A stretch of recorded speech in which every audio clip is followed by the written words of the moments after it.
స్తోత్రం. మీ అందరికీ కూడా ప్రభు నామము శుభోదనాలు. ఆది కాండము 48వ అధ్యాయం. ఆది కాండం 48వ అధ్యాయంలో యాకోబు వృద్ధాప్యమందు కళ్ళు కనబట్టలేదు. యోసేపు ఐగుప్తులో ఉన్నాడు. వీరందరూ ఐగుప్తులోకి వెళ్ళిపోయారు యోసేపు బట్టి. ఇప్పుడు యోసేపు తన ఇద్దరు కుమారులను తీసుకుని తన తండ్రి దగ్గరికి వచ్చాడు. యాకోబుకు దృష్టి మాంద్యం, దృష్టి కనబడలేదు, కళ్ళు కనబడలేదు. ఇద్దరు తీసుకుని వచ్చి, ఇదిగో ఈ ఇద్దరు నా కుమారులు, వీరిని దీవించు, ఆశీర్వదించు అని యోసేపు తన కుమారుని ఎదురు నిలబెట్టారు. ఇలా చేతులు ఉంచితే సరిగ్గా కుడి హస్తం పెద్దవాడి వైపు రావాలి, ఇటు చిన్నవాడి వైపు రావాలి, ఎదురుగా నిలబడి. ఇది ఇట్లా పద్ధతి. ఇటు మనష్షే ఉన్నాడు పెద్దవాడు, ఇటు ఎఫ్రాయిము. ఈ 48వ అధ్యాయంలో జరిగిన కథ అంతా చెప్తున్నాను. ఇలా చేతులు ఉంచకుండా ఇట్లా చేతులు ఉంచాడు. కావాల్సి అట్లా కాదు నాయన, ఇదే పెద్దోడు ఉన్నాడు కాబట్టి వీరి మీద కుడి హస్తం ఉండాలి, మీరు ఇలా పెట్టారు అంటే కావలసే పెట్టారు, మీరు తెలిసే పెట్టారు. మనష్షే కూడా గొప్పవాడు అవుతాడు, కానీ అతని కంటే గొప్పవాడు అవుతాడు ఎఫ్రాయి. కావలసి అందుకని ఇలా నేను వచ్చాను. ఆ సందర్భంలో యాకోబు ఏమన్నాడు తెలిసిందా? 15. అతడు యోసేపును దీవించి, నా పితరులైన అబ్రహాము ఇస్సాకు ఎవని ఎదుట నడుచుచుండిరో ఆ దేవుడు, ఒక మాట, నా పితరులైన అబ్రహాము ఇస్సాకు ఎవని ఎదుట నడుచుకున్నారో ఆ దేవుడు,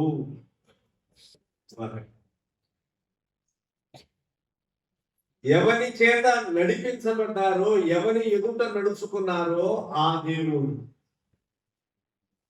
రెండవది, నేను పుట్టినది మొదలుకొని నేటి వరకు ఎవడు నన్ను పోషించనో ఆ దేవుడు.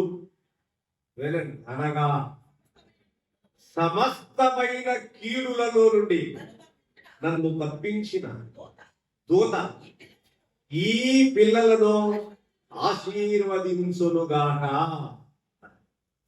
వినండి, యాకోబు దగ్గరకు యోసేపు తన ఇద్దరు కుమారుణ్ణి, యోసేపు కుమారుడు మనష్షే ఎఫ్రాయిమును యాకోబు చూసి ఉండలేదు. అసలు ఎప్పుడో చచ్చిపోయాడు యోసేపు అని తన సోదరుడు తన తండ్రికి చెప్పాడు. ఏడ్చి ఏడ్చి దుఃఖపడి వదిలేశాడు. తర్వాత ఇక్కడ ఐగుప్తులో ఉన్నాడన్న సంగతి బయటపడింది.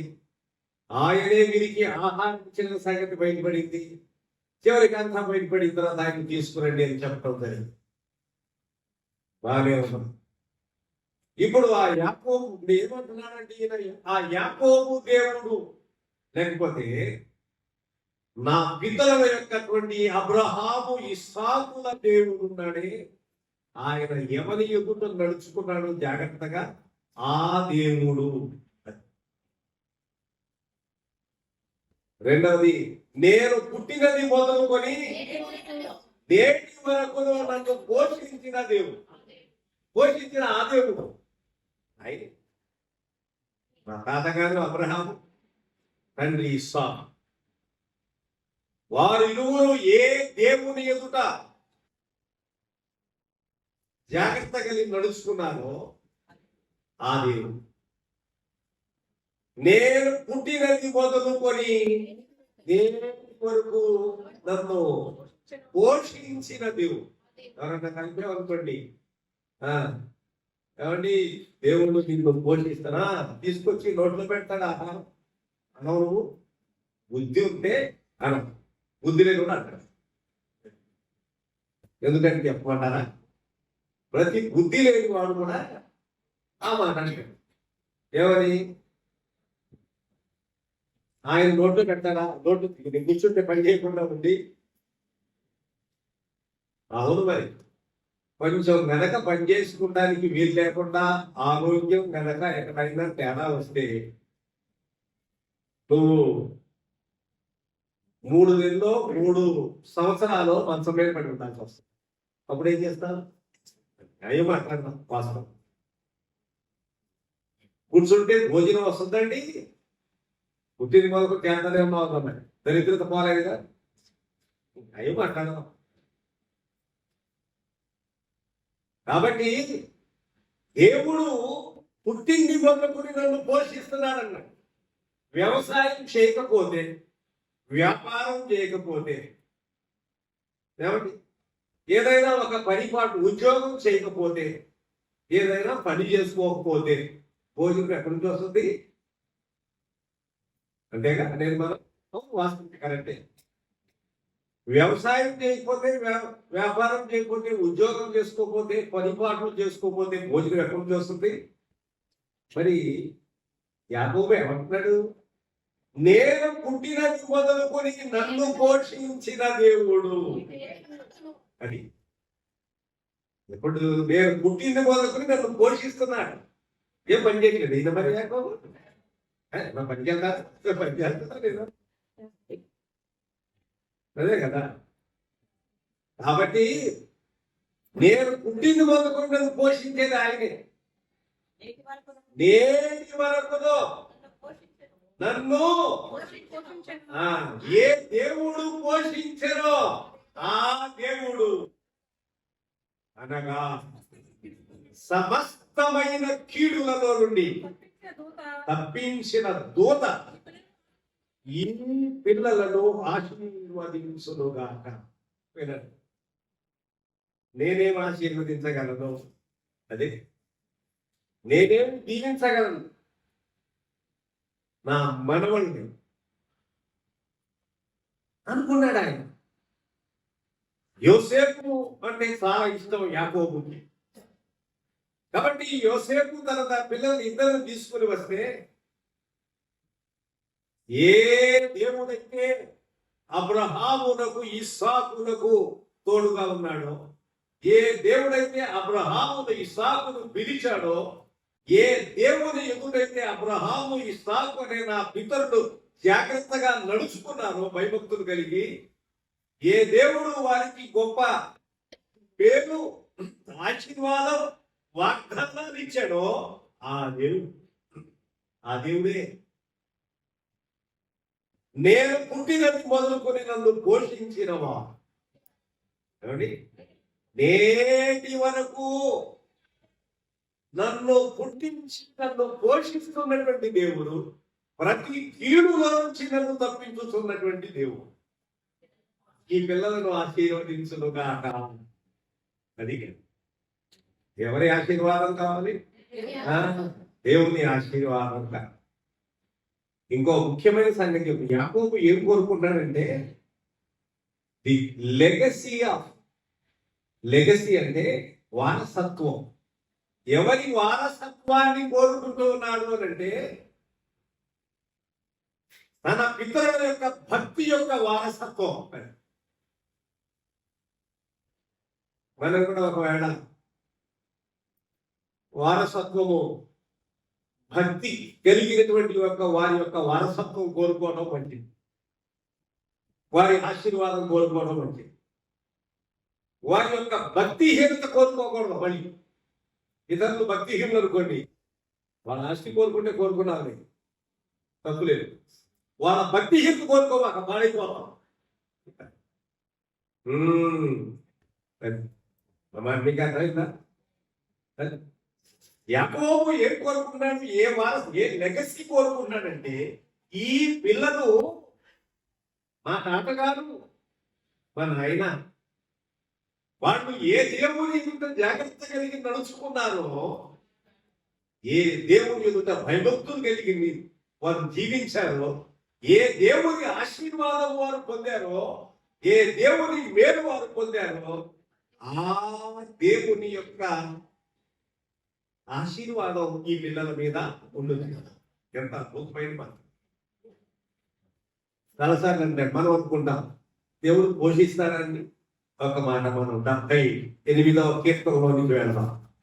78వ కీర్తనలో దేవుడు భోజనం పెడతాడు అంటే చెప్తాను. మనం చూస్తాం దేవుడు భోజనం పెట్టాడో లేదో. 18వ వచనం వారు 78వ కీర్తన 18 నుండి వారు తమ ఆశ కొలది ఆహారము అడుగుతూ తమ హృదయములలో దేవుని శోధించి ఈ అరణ్యములో దేవుడు మనకు భోజనము సిద్ధపరచగలడా అనుసో వారు దేవునికి విరోధముగా మాట్లాడింది. ఆయన బండలు కొట్టగా నీరు ఉబికెను, నీళ్లు కాలువలై పారెను. ఆయన ఆహారము ఎగలడా? ఆయన తన ప్రజలకు మాంసం సిద్ధపరచగలడా? వింటున్నారా? ఎంతమంది వాళ్ళు? ఎంతమంది మనుషులు అమ్మా? అది సుమారు 10 లక్షల పైచిలుకి, 6 లక్షల తాలిబాలు, 10 లక్షల పైచిలుకు అనుకుందాం. 10 లక్షల మందికి ఆయన మాంసం పెట్టగలడా? 10 లక్షల మందికి ఆయన ఆహారం పెట్టగలడా? అరణ్యములో పెట్టాడా లేదా? కథ కాదు ఇది. పెంచుతానికి మనుషులు మాట్లాడుకోవటానికి. ఇన్ని లక్షల మందికి ఎక్కడి నుంచి అరణ్యములో పోయి అసలు యేసుప్రభు దగ్గర 5,000 మంది ఆహారం పెట్టినప్పుడే ఆ పిల్లలు ఆ స్త్రీలు లెక్క పెట్టలేదు అన్నాం. అక్కడ కూడా ఇంతమందికి మనము ఆహారం ఎక్కడ తీసుకొస్తాం, పంపించేది ఇది అరణ్యం బాబు అన్నారు. అనంటే మీరే భోజనం పెట్టండి. మనకి ఒకవేళ డబ్బు ఉందనుకోండి, ఉంటే ఉంది ఏదో ఒకటి ఉన్నాడుగా, డబ్బు ఉన్నాయన ఒక ఆయన డబ్బు సంచి ఉన్నాయన, ఇంతమందికి ఎందుకండి ఎక్కడ తెచ్చి పెడతాం భోజనం పంపించేది అంటున్నాడు ఆయన. ఆయనకేం బాధ అయిందో. సరే బాగానే ఉంది. యేసుప్రభు అన్నారు మీరే వారికి భోజనం పెట్టండి అంటే, ఒకవేళ మనం భోజనం వెళ్ళి పట్టణంలో నుంచి ఇక్కడికి మోసుకుని రావాలంటే ఒకళ్ళ డబ్బుతో భోజనం తీసుకురాగలిగిన భోజన పదార్థాలు తీసుకురాగలిగినటువంటి అవకాశం ఉన్నా ఈ కొండ మీదకి మోసుకుని రావడం ముందు చూశారు మా వలకాలి బాబు అని చెప్పి మీరే పంపించండి, లేదు వారు మార్గములో మూర్ఛిల్లుదురేమో అని యేసు వారి మీద కనికరపడి వారికి భోజనం పెట్టదని చెప్పారు. వీళ్ళేమన్నారు? పంపించేయండి, వాళ్ళ తిప్పలాలు పడతారు, భోజనం సరే మనం ఎక్కడ చూసుకుంటాం. కాబట్టి ప్రభువునందు ప్రియులారా ఒక ముఖ్యమైన మాట, ఇన్ని లక్షల మందికి ఆహారం పెట్టగలడా?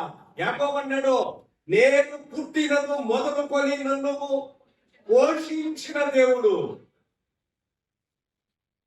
పోషిస్తాడా లేదా? ఇక్కడ పోషిస్తాడా లేదా? ఇన్ని లక్షల మంది 40 సంవత్సరములు అరణ్యములో వీళ్ళు ఎక్కడ వ్యవసాయం చేశారు, ఎక్కడ పంటలు పండించారు, ఎక్కడ ఫలములు పడ్డాయి, ఎట్లా పోషించబడ్డారు? ముందుకు చూడండి. యెహోవా ఈ మాట విని 21వ వచనం, యెహోవా ఈ మాట విని 78వ కీర్తన 21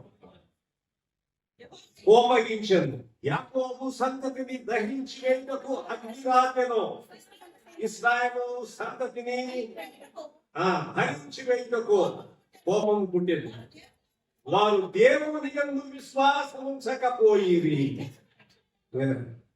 ఆయన చేసిన రక్షణ యందు ఇన్ని లక్షల మందికి అరణ్యంలో భోజనం పెడతాడు ఆయన, నీళ్లు తీసుకొస్తాడు ఆయన, మాంసం పెడతాడా? ఇది అలా ఎట్లా పోషించాడు దేవుడు? చూడండి కిందకు వచ్చిన తర్వాత, అయినదో ఆయన పైనున్న ఆకాశములకు ఆజ్ఞాపించెను, అంతరిక్ష ద్వారములను తెరచెను, ఆహారమునకై ఆయన వారి మీద మన్నాను ఆకాశ ధాన్యము వారికి అనుగ్రహించున్నారా.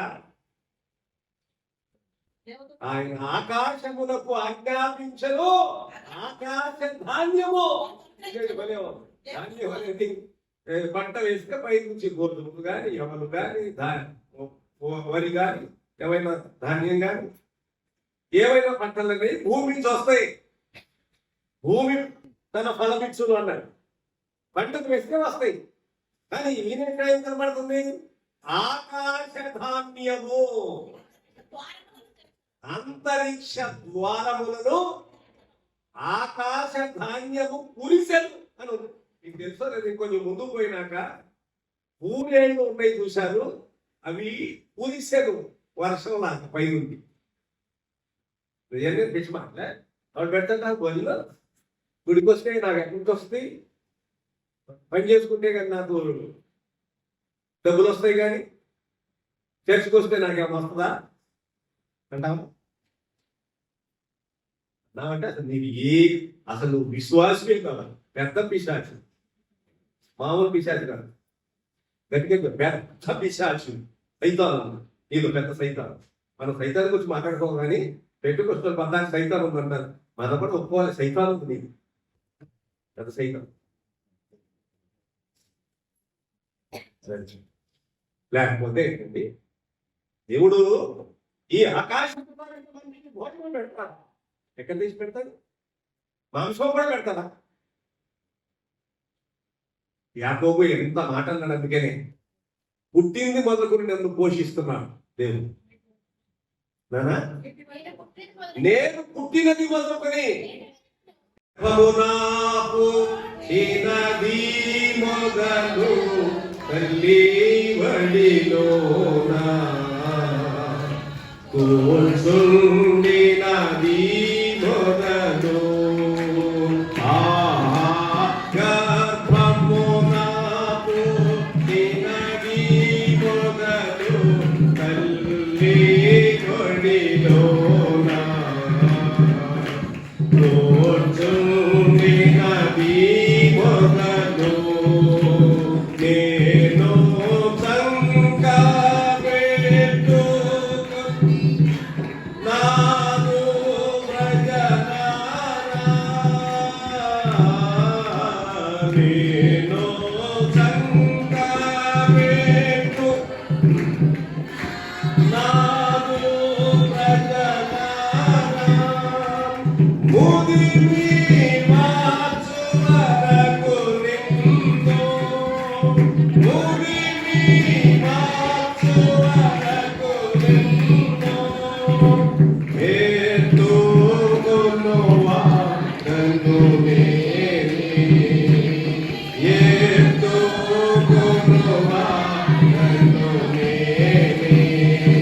దేవుని దయ లేకపోతే ఏం చేస్తావు?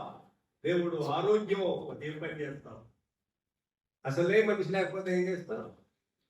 మొన్న ఆదివారం ఇదే సమయానికి ఇక్కడ కూర్చున్నాడు దీపాలు. ఇవాళ ఆదివారానికి అన్నీ అయిపోయింది. అయిందా? ఇదే సమయానికి చర్చిలో ఉన్నాడు పిల్లలు. ఈ సమయానికి అన్ని కార్యక్రమాలు కూడా. దేవుడు ఆరోగ్యము అనుగ్రహించకపోతే డబ్బు సంపాదిస్తావా? సరే కదా. ఏడైనను రేపైనను ఒక దేశము పోయి లాభం సంపాదించుకొని వస్తు వరుకుని వారులారా, రేపేది సంభవించునో మీకు తెలియదు. మీ జీవము అంతలో కనబడి అమ్మలో దేవుడు పోషణ. దేవుడు వచ్చి కూర్చుంటే పెడతాడా? మరే నేర్చుకున్నామే, పెట్టబట్టి బతుకుతున్నాం. పని చేసుకుంటూ పెట్టాలంటే కూడా మరి పని చేసుకోవాలి కదా. పని చేసుకోకపోతే ఇంకా ఆరోగ్యం దేవుడికి పోతే ఏం చేస్తాం? ద్వితీయోపదేశ కాండంలో మనం చదువుతున్న 20వ అధ్యాయంలో ఎంత చదువుతున్నాం? అదే 30వ అధ్యాయం 20వ వచనంలో ఎంత చదువుతున్నాం? దీర్ఘాయువునకును ఆరోగ్యమునకును నిత్య జీవమునకును కారకుడైన నీ ప్రభువైన దేవుని హత్తుకొనుడి. దేవుని హత్తుకో, అంటిపెట్టు. దీర్ఘాయు మూలమై ఉన్నాడు కాబట్టి నీవు నీకు సంతానము బ్రతుకుచు నీ ప్రాణములకు మూలమైన నీ దేవుడైన యెహోవాను ప్రేమించి ఆయన వాక్యం విని ఆయనను హత్తుకున్నట్లు అది దేవుడు పోషిస్తాడా? మాంసం కూడా పెడతాడా? పనిగట్టుకుని మాంసం పెడతాడా? నాకు వచ్చింది భలే ఉంది. ఏమైందో చెప్తాను మీకు. చదువుతుంది 70 కీర్తనలో చదువుతున్నాను. 78వ కీర్తన 24. ఆహారమునకే ఆయన వాటి మన్నాను కురిపించెను. ఏమండి అసలు ఎక్కడన్నా పెట్టా ఆకాశ ధాన్యం. ఈ మధ్యకాలంలో కొన్ని చోట్ల పెద్ద పెద్ద వర్షాలు వచ్చినప్పుడు ఆ మధ్య బ్యాంక్ టాప్లో నిజమే మరి బహుశా ఎంతవరకు అంటే చేపలు కూడా పైనుంచి పడుతున్నాయి అన్నారు. ఈ చేపలు ఎక్కడ ఉన్నాయి, ఎక్కడ ఉన్నాయి, పైన మేఘాలలో ఎందుకు ఉంటాయి చేపలు, లేకపోతే ఎక్కడ ఉన్నాయి, నీళ్ళు ఎక్కడ ఆగింది, అక్కడ ఇంతలో చేపలు ఉన్నాయా అని అనుకుని మనం ఆశ్చర్యపోయింది. మరి వాస్తవేనా అంటే వాస్తవ చేపలు పెద్ద చేపలు పైనుంచి పడటం వర్షంతో పాటు ఏమంటాము ఇవి పడతాయి కదా, వడగళ్ళు పడుతుంది చూడండి. ఆ వడగళ్ళు పడుతుంది చేపలు కూడా పైనుంచి పడతాయి. చేపలు చెరువుల్లో ఉంటాయి, సముద్రంలో ఉంటాయి, నదుల్లో ఉంటాయి, పొలంలో ఉంటాయి, కాలువల్లో ఉంటాయి. పై చేపలే ఉంటాయి. పంటలు భూమి మీద పడుతాయి, కాయలు వృక్షాలు చెట్లు భూమి మీద ఉంటాయి. ఇక్కడ అన్ని కూడా ఫలాలు వస్తాయి. ఆకాశ ధాన్యం ఏంటి? ధాన్యం. దేవుడు ఎంత గొప్పవాడు. అన్ని తలవుతారు విన్నప్పుడు. చేసింది లేదు, పెట్టింది లేదు, లోబడేది లేదు. అమ్మో ఎంత గొప్పవాడు అండి. అది చదువుతున్నాను. దేవదూతల ఆహారము, దేవదూతల ఆహారము నదులు భుజించి. దేవుడు భోజనం పెట్టాడా? లక్షల మందికి. ఎన్ని రోజులు పెట్టాడు? 10 రోజులు లేదా 40 రోజులు. 40 సంవత్సరాలు పంటలు పండించారా? చెట్లు వేసారా? అది కాదు. బైబుల్ ఎంత వాస్తవం, ఎంత యథార్థమైనటువంటిదో కథ కాదు. ఇది మాటలు అనుకోవాలి. అన్ని జరిగిన సంగతులు యథార్థమైన సంగతులు. ఎర్ర సముద్రం ఉందా? బయలు చేసి నడిపించాడా? యథార్థమేనా? 5 గుర్తులో ఉన్నారా? 130 సంవత్సరాలు, 430 సంవత్సరాలు యథార్థమేనా? వాస్తవం. ఎవరు కాదు. 10 తెగుళ్ళు జరిగాయా? పరో ఉన్నాడా? అక్కడి నుంచి పరో ఎదుట దేవుడు అద్భుతమైన కార్యములు చేసి అక్కొచ్చాడా బయటికి ప్రజల్ని? ఇవన్నీ వాస్తవం. అరణ్యములో ఏమండి మీకు చెప్తా నేను ఒక శాస్త్రం. 11 రోజుల్లో వెళ్ళిపోవచ్చు. షార్ట్ కట్ మార్గం ఒకటి ఉంది. 11 రోజులు, 11 రోజులది పోనీ 40 రోజులు అనుకోపోయి. 40 రోజులు కాదు, 11 రోజులు కాదు, 40 సంవత్సరాలు. ఎందుకు ఇంతకాలం పట్టేది? వాళ్ళ యొక్క తిరుగుబాటు. అక్కడక్కడే తిరుగుతున్నారు, ఇక్కడక్కడే తిరుగుతున్నారు. అబ్బో చాలా ప్రయాణం చేసేవని అనుకుంటున్నారు. ఒకడు కలలో భోజనము చేసినప్పుడు కడుపు నిండుతా, కలలో ఎవరినో బలవంతుడిని కొట్టేసినట్టు ఉంటుంది. ఉంటాం పెద్ద కళ్ళలో పామును చంపేసినట్టు. పాము అంటే పాము కాదు, ఏంటిది చిన్న వానపాము చూస్తే ఎర్రలు అంటారు చిన్న చిన్న. అది చూస్తేనే భయం. కానీ కళ్ళలో మాత్రం పెద్ద పాము చంపేస్తాం. అదొక ఇది కళ్ళలో జరిగింది గలాన్ని బట్టి నిజంగా పాము కనపడి నాకు తెలుసు. అట్లాగే వీళ్ళు కూడా ఎక్కడికో వెళ్ళిపోయాం అనుకుంటున్నారు. నడిచావు అనుకుంటున్నారు. అక్కడే వెళ్ళట్లా, ప్రయాణం సాగట్లా. అక్కడక్కడే తిరుగుతున్నారు. కనీసం 40 సంవత్సరాలు పట్టాల్సింది 40 రోజులు పట్టాల్సింది 40 సంవత్సరాలు. 11 రోజులు కూడా వెళ్ళచ్చు. అంటే వెళ్ళవట్లా. ఉపధ్యాయం నా చదివేదిగా మీరు ఉపధ్యాయంలో ఉన్నటువంటిది వీళ్ళే. ఏదో మీరు వాళ్ళు వెంటనే ఇజ్రాయల్ ప్రజల్ని వాళ్ళు తగిన శిక్ష జరిగింది అనుకోండి. తర్వాత చూద్దాం. త్వరగా చెప్పడం ఎక్కువ టైం అవుతుంది. భోజన పదార్థములను ఆయన వారికి సమృద్ధిగా పంపెను. దేవుడు భోజనం పెడతాడా అంటావు కదా, మరి చదివితే కదా బైబుల్ బైబుల్ చదువుకున్నాండి. దేవుడు పెట్టి దేవుడు మనకి వాక్యం అనుగ్రహించారు. చదవాలి బైబుల్, వినాలి చాలా జాగ్రత్తగా, వీని కూడా చాలా జాగ్రత్తగా అవలంబించాలి. దేవుడు భోజన పదార్థములను పుట్టినది మొదలుకొని నన్ను పోషించిన దేవుడు, ప్రతి విధమైన కీడులో నుండి నన్ను తప్పించిన దేవుడు, నీ పిల్లలకు ఆశీర్వదించాలి. నేనేమా చెప్తా బాబు నా దగ్గర అదే కదా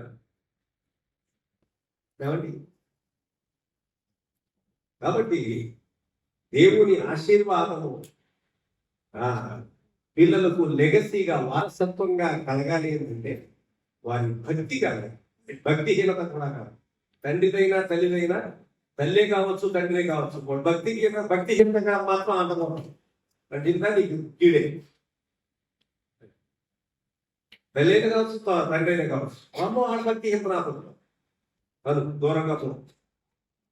తండ్రి అయినా తల్లి అయినా వాళ్ళ భక్తి ఎవరు ఉంటే అది అందుకే మంచి లెగసీగా స్వతంత్రంగా. ఇంకా మీకే చాలా రోగం ఉంటారా వారసత్వంగా వస్తుంది అనుకోండి, థెరపీకి సంబంధించి నువ్వు వద్దన్నా కానీ రోగం వస్తుంది, అప్పులు ఉన్నా వస్తాయి, చుట్టే వస్తుంది వస్తుంది, అది వేరే సంగతి. కానీ భక్తి చూశారు. అందుకని అబ్రహాము ఇస్సాకు దేవుడు ఉన్నాడే, ఎవరి ఎదుట వారు నడుచుచుండినో ఆ దేవుడు నేను పుట్టినది మొదలుకొని నన్ను పోషించిన దేవుడు, నన్ను సంరక్షించిన దేవుడు, ఆ దేవుడు ఆయనే తన దూతను ఒకసారి నేను చెప్పే దూత అన్నప్పుడు దూత అనగానే ప్రభు యేసుక్రీస్తు ఈ పిల్లలను ఆశీర్వదించునుగా. అమ్మా నా పేరులో అబ్రహాము ఇస్సాకు నా పితరుల పేరులో వారికి పెట్టబడునుగా. భూమి యందు వారు బహుగా విస్తరించుదురుగా అని చెప్పి.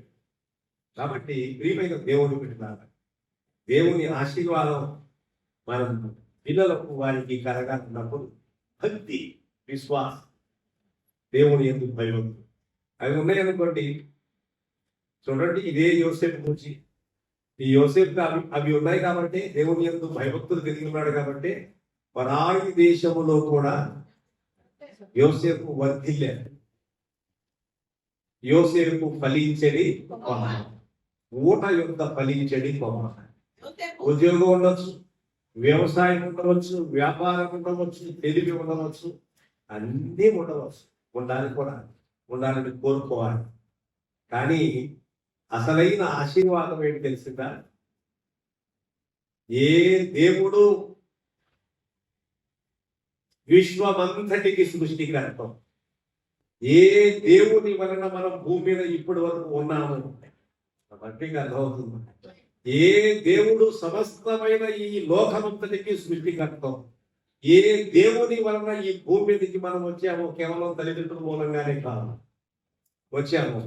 ఏ దేవుని వలన మనం పోషించబడుతున్నాము, ఏ దేవుని వలన మనము సంరక్షించబడుతున్నాము, ఏ దేవుడు మానవ స్వరూపము దాల్చి యేసు నామములో భూమి మీదకి వచ్చి మీ కొరకు, నా కొరకు, మనుషులందరి కొరకు ప్రాణం పెట్టి చనిపోయి సమాధి చేయబడి 3వ దినమున పునరుత్థానుడిగా తిరిగి లేచెను.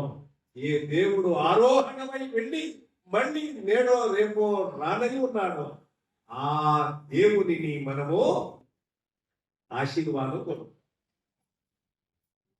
ఆ దేవుని ఆశీర్వాదం అంటే ఇప్పుడైనా పరదా, అప్పుడైనా పరదా, ఉన్నప్పుడు మన మీ లోకానికి వచ్చేప్పుడు మన లేకపోతే మిగతా ఆశీర్వాదం అయితే తాత్కాలికంగా ఉపయోగపడుతుంది ఉండడం ద్వారా తెలుసా చెప్తా కదా మీకు పెర్ఫెక్ట్ మ్యాన్ మంచి సూట్ వేసి రేమండ్స్ పెద్ద పోషకుడు రేమండ్స్ అదిలే రేమండ్స్ అంటే number 1 Raymond shooting and shirt అది ఉంటేనే మరి పొందాతానని అలా చేస్తారు అలా డ్రెస్ చేస్తారు రేమండ్స్ అధినేత ఉన్నాను చూసారా 1000 కోట్ల అధిపతి ఈవేళ దీంట్లో ఉన్నారు అంత వ్యాపారం దెబ్బకొట్టు తెలుగు మాట అర్థమవుతుందా కాబట్టి మన దగ్గర ఏమీ లేదు ఉందనుకుంటే పొరపాటు వారితో పోలిస్తే 1000 కోట్లు 1000 కోట్లు మనుషులు ఉన్నటువంటి మహానుభావులతో చూస్తే మనకేమో దేవుడు భోజనం ఇదే యాకోబు అన్నాడు తిరుటకు ఆహారములో ధరించుకొనుటకు వస్త్రము 28వ అధ్యాయంలో తిరుటకు ఆహారమును ధరించుకొనుటకు నువ్వు వస్త్రమును దయచేసిన ఈయన నా దేవుడు అంటే ఆయన నా దేవుడు ఇంకేం అడగల ఇల్లు వాకిలి ఇట్లా ఏం అడగల రేపు అధ్యాయం అదే క్షేమముగా నేను వచ్చినట్లు దేవుడు నాకు తోడై ఉండి నేను వెళ్తున్నా ఈ మార్గములో నన్ను కాపాడి తినుటకు ఆహారమును ధరించుకొనుటకు వస్త్రమును నాకు దయచేసినలా ఆయనే నాకు అని అనుకుని ప్రయాణం కట్టాడు 28వ అధ్యాయంలో పారిపోతూ పెద్దల రాము పారిపోతున్నాడు మేనమామ దగ్గర ఇందులో జరిగిన సంఘటన బట్టి ఆ దేవుడి ఆ యాకోబు ఇప్పుడు మాట్లాడుతున్నాడు ఎవరి పుట్టిదని మొదలుకొని నన్ను పోషించిన వాడు దేవుడు పోషిస్తాడు ఎక్కడ పోషిస్తారండి మనం పని చేసుకోకపోతే అవును అదేగా మనం పని చేసుకోవాలి కదా వ్యాపారానికి పోవాలి కదా ఉద్యోగానికి పోవాలి కదా వ్యవసాయం చేసుకోవాలి కదా నేను చేసుకుంటామే ఆరాధనకు పోవాలి కదా పెళ్లి చేయడానికి పోవాలి కదా ఈ పెళ్లి అటువంటి అపరాధ ఒక హడావుడిగా ఉన్నాడు ఒక ఆయన పాస్టర్ గారు అయినా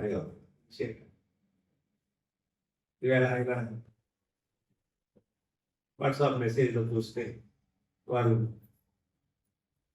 ఈ ప్లేట్లెట్స్ పడిపోయి హాస్పిటల్లో ఉన్నారు ప్రార్థన చేయలేదు మీ ఊరు పాస్టర్ గారు కుమారం గారు నన్ను ఉత్సాహం గారు అనేటువంటి భాష బాగాలేదు ప్లేట్లెట్స్ పడిపోయి అంతసేపు మనం చేస్తాం వేయాలి కూడా అంతే పరిగెత్తి ఆరోగ్యం బాగుంటే అవకాశం ఏమి ఇస్తారు ఎవరు కూడా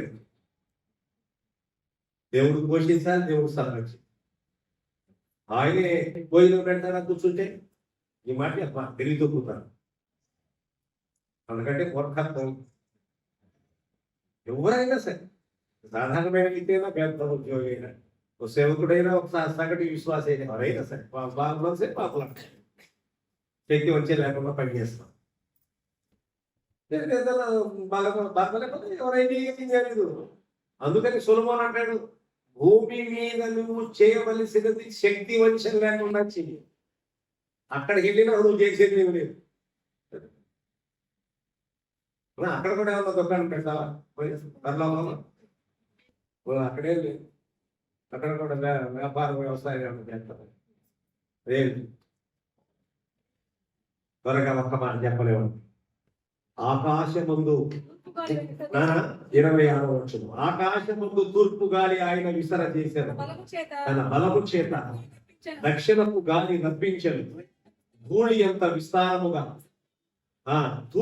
విస్తారముగా మాంసమును సముద్రపు ఇసుక రేణువులంతా విస్తారముగా రెక్కలు గల పిట్టలను ఆయన వారి మీద కురిపించను పక్షులు వర్షంలా కురిసి అన్నారు ఇందాక మనుషులలో ఏదో చేపలు కూడా పడుతున్నాయి అంటారు ఏమో అది ఎంతవరకు నిర్ధారణ గట్టిగా చెప్పలేము అని లేకపోతే అక్కడికి బండి ఏమో పెద్ద చేపలు, అందరూ చేపలు పట్టుకుంటున్నారు బండి అని అన్ని కూడా ఆ వార్త యూట్యూబ్ ఛానల్ సంబంధమైన సోషల్ మీడియా సంబంధమైన ఏమో అన్ని మనం వాళ్ళు చిత్రంగా చేస్తారు. కాబట్టి ఏమో ప్రకారం పై నుంచి చేపలు బండి ఒక బండి పట్టుకుంటున్నారు ఏమో మనం తెలియదే కానీ ఇక్కడ నుంచి మాత్రం బయట నుండి మాత్రం ఊరేళ్ళు రెక్కల కలిగిన పక్షులు ఉన్నాయి, కురుస్తున్నాయి వర్షం.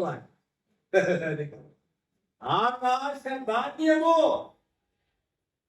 అమ్మా, ఆకాశ ధాన్యం ఇది ఉంటే ఎక్కడ ఉంటుంది ఆకాశ ధాన్యం? ఎప్పుడన్నా విన్నాము మనం? ఎవరు మాత్రం విన్నారు? అటు బుద్ధిహీనుడు తెలియని వాడు ఒకవేళ ఎటో పిచ్చి మాట అనుకుంటాడు. జ్ఞానం బైబుల్ ఎదుగునటువంటి వాడు ఎదుగునట్టు మాట్లాడుకుంటూ ఉండాలి. ఇలాంటి సంగతులు తీసేవాడు పసివాడు, ఇదిగో ఇది తప్పు ఉందా, అది తప్పు, నీ తప్పులా కనపడింది వాడు వెనుకబడు పని ఇవాళ ఈ సంగతులే కనపడతాయి. బైబుల్ తప్పు పట్టుకోగలిగిన వాడు ఉన్నాడు అసలు, అదే కదా. దేవుని వాక్యము పవిత్రమైంది, పరిశుద్ధమైంది. మనుషులు ఎవరో తప్పులు చేశారు, రాశారు, అదే కదా. వాడు మనుషుడు, భక్తుడు, వాడు దీన్ని తప్పు పడతారంట. దేవుడు పొరపాటు చేశారా? దేవుడి దగ్గర దోషం ఉందా? అంతేగా. దేవుడి దగ్గర ఏమైనా పాపం ఉందా?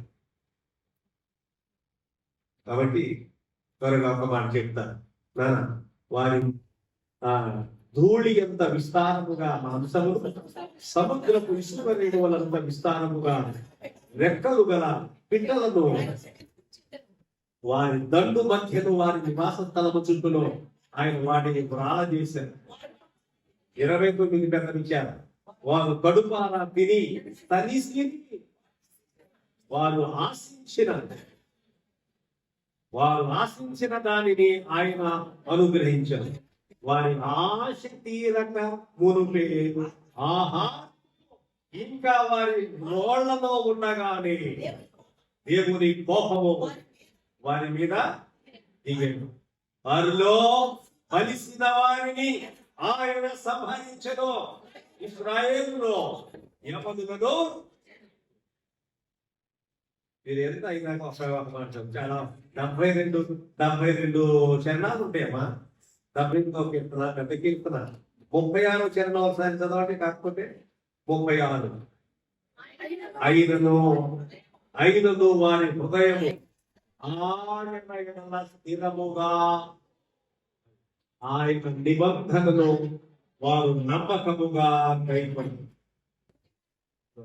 ఈ మాట వినండి. నోటి మాటతో వారు ఆయన ముఖస్థుతి చేశారు. నోటి మాటతో ముఖస్థుతి చేశారు. కనిపెట్టదు, అది ముఖస్థుతి. అది కనిపెట్టడం ఏమేమో మాట్లాడతాం మనుషుల గురించి, తప్పు అదే కదా. ఆయన దేవుడు చూస్తాం, ఏ మనిషి గురించి అయినా సరే కనిపెట్టదు. అక్కయ్యో బాగుంది, ఇంత మోసం, భయంకరమైన పాపం. కనబడిపోయినప్పుడు ఏమేమో చెప్తాం వారి గురించి. దేవుడు కూడా అట్లా చేస్తాం. మనుషులు ఎదుర్కొని చేసాం అనుకోండి, ఆయన్ని కూడా ముఖస్థుతి చేస్తున్నారు. కనపడగానే ముఖస్థుతి అంటే చర్చిలో ఆయన అందరూ ఆరాధించే స్థలంలో ముఖస్థుతి అంటే ఆయన ఎక్కడ మనం సాధారణంగా ఆయన ప్రార్థన చేసింది అక్కడ ఆయన ఉండడానికి మనం కూడా ఆయన ముఖస్థుతి అక్కడ ఆయన సన్నిధి. చూడండి అదే మాట, వారు నోటి మాటతో ఆయనను ముఖస్థుతి చేసిన తమ నాలుకలతో ఆయన యొక్క ఎన్ని మాటలు ఉన్నాయండి.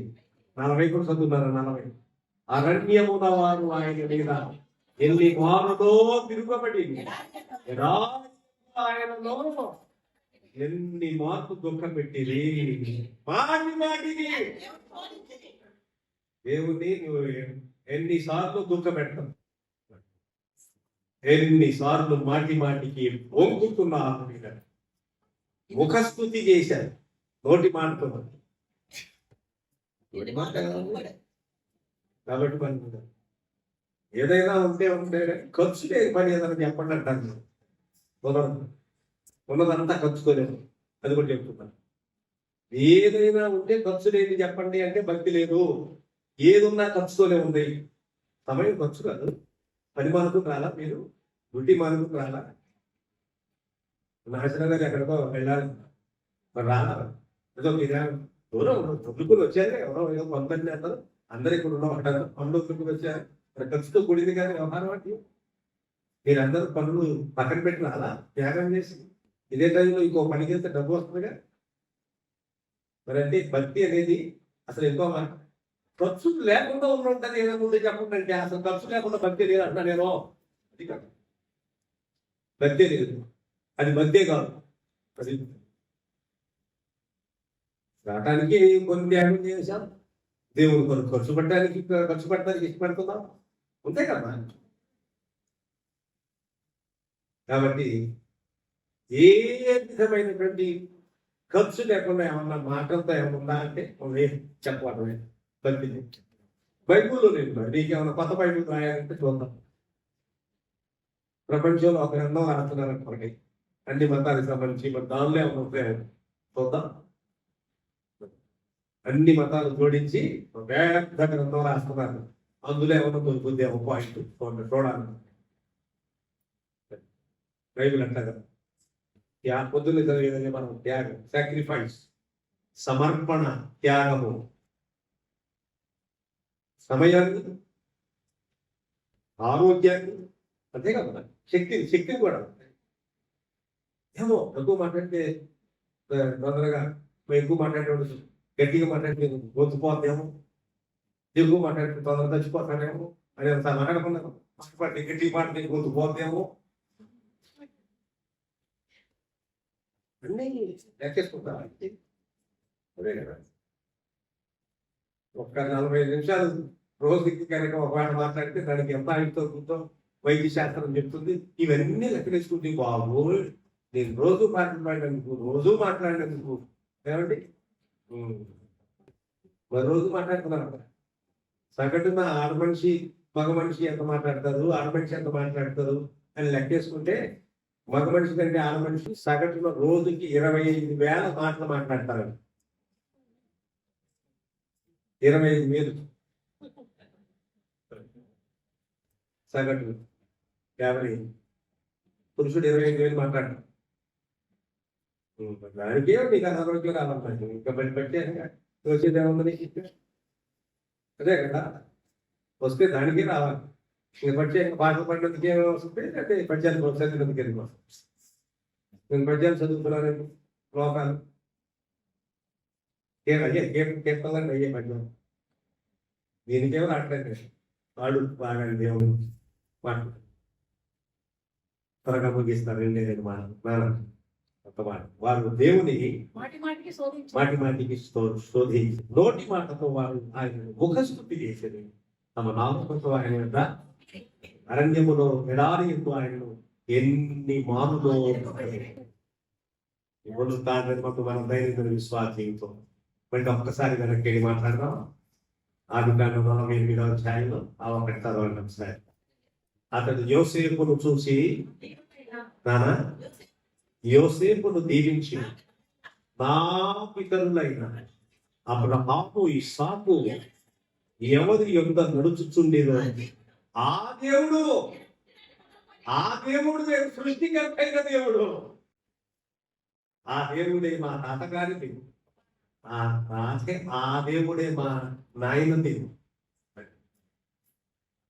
ఆయన నన్ను పుట్టించినది మొదలుకొని ఇప్పటి వరకు పోషించినవా, ఆ దేవుడు నన్ను పుట్టించిన మొదలుకొని ఇప్పటి వరకు సమస్త కీడులో నుంచి తప్పించినవా, ఆ దేవుడు, ఆ దేవుని దూత ఈ పిల్లలను దీవించును కాకని ఇట్లా పెట్టబోయి ఇలా పెట్టి దీవించారు.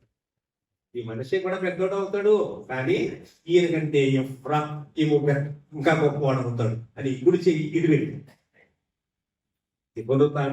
ప్రభువులకు ప్రియులారా, దేవుని వెంబడించడానికి మామూలు సంగతి కాదు, అది అందరి వల్ల కాదు. దీనికి ఒక త్యాగం అవసరం. ఏమి అపేక్షించకూడదు దేవుడు. అది నేను చూసి వచ్చాడు అబ్రాహాం, అందుకేగా అనేది అబ్రాహాముని నేను నీకు చూపించు దేశానికి వెళ్ళు. పేతురు, యోహాను, యాకోబులు ఏం చూసి వచ్చారు? ఇతని వ్యక్తి వాళ్ళకి ఏమర్థమండి? మత్తయి సువార్త 4వ అధ్యాయంలో చేపలు పట్టుకున్నారు. ఇంకా మీరు ఒక ఆయన కాల్ చేసి మీకు చెప్తారు తర్వాత. అసలు పేతురుకి ఒక షిప్ ఉండేదంట. షిప్ పడవ కాదు, ఓడ. దాంతో పరివారం పెట్టి చేపలు పట్టడానికి ఎన్ని చేస్తుంది. ఒక షిప్ ఉండేది అని చెప్తారు. ఒక ఆయన చెప్తున్నాడు బాగా, నేను విన్నా. ఏమో చూద్దామని తర్వాత చెప్తాను. అంత పెద్ద మనిషి ఆయన ఏం చేశాడు? వదిలిపెట్టేసేది.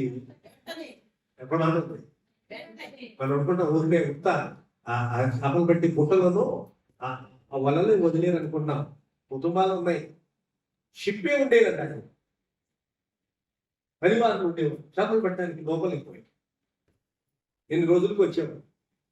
ఆయన ఏం చేసి తెలిసిందా? ప్రభు పిలవగానే నా వెంబడి రండి, నేను మిమ్మల్ని మనుషులను పట్టు జాగ్రత్తలో చేస్తాను అంటే ఏం చేశాను?